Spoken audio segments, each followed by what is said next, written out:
সাবেক প্রধানমন্ত্রী শেখ হাসিনার ভাগ্যে আসলে কি ঘটতে যাচ্ছে? তাকে কি সত্যিই বাংলাদেশের কাছে তুলে দেওয়া হচ্ছে প্রত্যর্পণ চুক্তির আলোকে, নাকি ভারত শেখ হাসিনাকে নিজ দেশে রেখেই আওয়ামী লীগকে কেন্দ্র করে নতুন মানে তাদের পুরনো যে ভাবনা সেটিতেই স্থির রয়েছে? ভারতের কোনো গণমাধ্যম একটু ভিন্ন ইঙ্গিত দেওয়ার চেষ্টা করছে, যা এর আগে কখনো দেখা যায়নি। আবার বাংলাদেশে যা কিছু লেখা হচ্ছে কোনো গণমাধ্যমে, তার ঠিক উল্টোটাই বলছে ভারতের কোনো থিঙ্ক ট্যাঙ্ক প্রতিষ্ঠান। বিশেষ করে আমাদের পররাষ্ট্রমন্ত্রী ডক্টর খলিলুর রহমান, তিনি যে অতি সম্প্রতি 3 দিনে ভারত সফর করলেন এবং সেই সফরে ভারতের শীর্ষস্থানীয় কর্তা ব্যক্তিদের সঙ্গে তার যে বিভিন্ন বৈঠক, সেখানে প্রত্যর্পণ চুক্তির আওতায় শেখ হাসিনাকে যে ফেরত চাওয়া হয়েছে, তার পরিপ্রেক্ষিতে দেশটির পররাষ্ট্র মন্ত্রণালয়ের নিয়মিত প্রেস ব্রিফিংয়ে মুখপাত্র শ্রী রণধীর জয়সওয়াল যা বলেছেন, তাও তার আগেকার বক্তব্য থেকে খানিকটা অন্যরকম। তিনি বলছেন সাংবাদিকদের এক প্রশ্নের জবাবে যে বাংলাদেশের চলমান বিচারিক ও অভ্যন্তরীণ আইনি প্রক্রিয়ার অংশ হিসেবে ডক্টর ইউনূস সরকারের সময় বারবার এ বিষয়ে তাগাদা দেওয়া হচ্ছিল। এই একই ধরনের বক্তব্য ছিল সেখানে, তবে একটু ভিন্ন যেখানে কোনো কিছু আমরা খুঁজে পেতে পারি তা হচ্ছে তিনি বলছেন যে তাদের পররাষ্ট্রমন্ত্রী এস জয়শঙ্কর ভারতের সেই ইচ্ছার কথাই স্পষ্ট করেছেন, যেখানে বাংলাদেশের নতুন সরকারের সঙ্গে সুসম্পর্ক বজায় রাখার পাশাপাশি এখন শেখ হাসিনাকে কেন্দ্র করে বাংলাদেশের বিষয়টা তো আসতেই পারে। এখানে যুক্তরাষ্ট্রের প্রসঙ্গটি কেন এলো, একটু ভাবনার বিষয়। এবং আমরা জানি যে আওয়ামী লীগ সরকারের বিরুদ্ধে যুক্তরাষ্ট্র সরকারের তো নানান ধরনের প্ল্যানিং ছিল, তাদের প্লট নির্মাণ করা ছিল 24-এর 5 আগস্টে যে অভ্যুত্থান, সেই অভ্যুত্থানের বিষয়ে। সেই জায়গা থেকে আমেরিকার প্রসঙ্গটি কি নতুন করে আসছে? এবং আমরা জানি এই মুহূর্তে ভারতের সঙ্গে যুক্তরাষ্ট্রের সম্পর্ক খুব একটা ভালো নয়, অর্থাৎ তারা আমেরিকার সঙ্গে সম্পর্ক ভালো করতে চায়। এই মুহূর্তে ঠিক বোঝা যাচ্ছে না যে এই বিষয়টিকে কেন্দ্র করে তারা কি বলতে চাইছে। জয়সওয়াল আশা প্রকাশ করে বলছেন উভয় পক্ষের বিস্তারিত মতামত ও অবস্থান জানতে শীঘ্রই একটি আনুষ্ঠানিক বৈঠক অনুষ্ঠিত হবে, যেখানে শেখ হাসিনার প্রত্যাবর্তন ইস্যু, সীমান্ত পরিস্থিতি সহ একাধিক গুরুত্বপূর্ণ বৈঠকে এসব বিষয় স্থান পেতে পারে।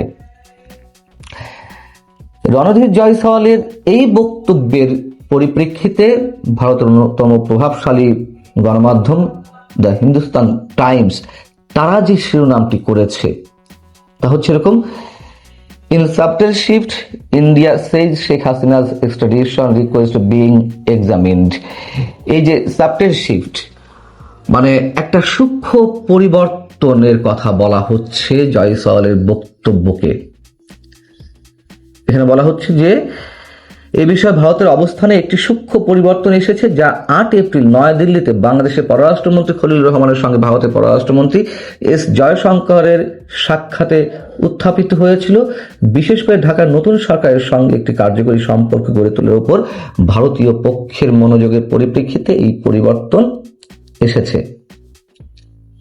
কদিন আগে মানবজমিনে একটি প্রতিবেদন এলো, যেখানে বলা হয়েছে যে শেখ হাসিনাকে কাতার চলে যাওয়ার কথা বলেছে ভারত। এবং আমি নিজেই মন্তব্য করেছিলাম যে এটি এই মুহূর্তে ভারত করবে কিনা, এবং এই কথাও বলেছিলাম যখন শেখ হাসিনাকে আশ্রয় দেওয়া হয় এবং এই মুহূর্তে এসেও তিনি যে সেখানে অবস্থান করছেন, ভারতের বিজেপি সরকার দেশটির গুরুত্বপূর্ণ সব দলের সঙ্গে বৈঠক করে আলোচনা করে এই সিদ্ধান্ত তারা নিয়েছে এবং সেই সিদ্ধান্তটি এখনো বজায় রেখেছে। তবে কোনো ক্ষেত্রে আমরা একটু অন্যরকম মেসেজ পেতে পারি। যেমন কংগ্রেসের অন্যতম শীর্ষ নেতা শশী থারুর, যিনি ভারতের পররাষ্ট্র মন্ত্রণালয় বিষয়ক সংসদীয় স্থায়ী কমিটির সভাপতি, তিনি কিন্তু অনেক আগে থেকেই বলে আসছেন 2024-এর 5 আগস্টের আন্দোলনের পরপরই যে দ্য এন্ড অফ হাসিনা এরা, এই শিরোনামে তিনি একটি আর্টিকেল লিখেছিলেন বিভিন্ন গণমাধ্যমে, অর্থাৎ হাসিনা যুগের অবসান। কেউ হয়তো মনে করছেন যে আর হাসিনাকে ধরে রেখে কোনো লাভ নেই, হাসিনাকে কেন্দ্র করে বাঙালির ভারতের মধ্যে যেই সম্পর্ক তা যদি পুনর্নির্মাণ করতে হয় তবে সেক্ষেত্রে বাধার সৃষ্টি হয়ে দাঁড়াবে। তবে আমার মনে হয় না যে শুধু শশী থারুরের বক্তব্যের উপরেই সবকিছু নির্ভর করছে, এবং কংগ্রেসের সঙ্গে, বিশেষ করে কংগ্রেসের সঙ্গে আওয়ামী লীগের যে সম্পর্ক বা শেখ হাসিনার যে সম্পর্ক, তারা এটা কোনো মতেই চাইবে না শেখ হাসিনাকে বাংলাদেশের হাতে তুলে দিতে। তখন বাংলাদেশে তার বিচারের রায় হয়ে রয়েছে, মৃত্যুদণ্ডের রায় হয়ে রয়েছে, এই অবস্থা তারা চাইবে না। এমনকি আওয়ামী লীগ বিরোধী যেই গোষ্ঠী এখানে আছে তারাই তো সবসময় ভারতের বিরোধিতা করে এসেছে। এখন সেই জায়গা থেকে ভারতের জনগোষ্ঠীর একটি বিশাল অংশের মধ্যেও বাংলাদেশ বিরোধী মনোভাব গড়ে উঠেছে, এবং আওয়ামী লীগের প্রতি তাদের একটি সফট কর্নার আগে থেকেই আছে, এখনো সেটি রয়েছে। সেই জায়গা থেকে সম্ভবত তারা শেখ হাসিনাকে ফেরত পাঠানোর বিষয়ে একমত পোষণ করবে না।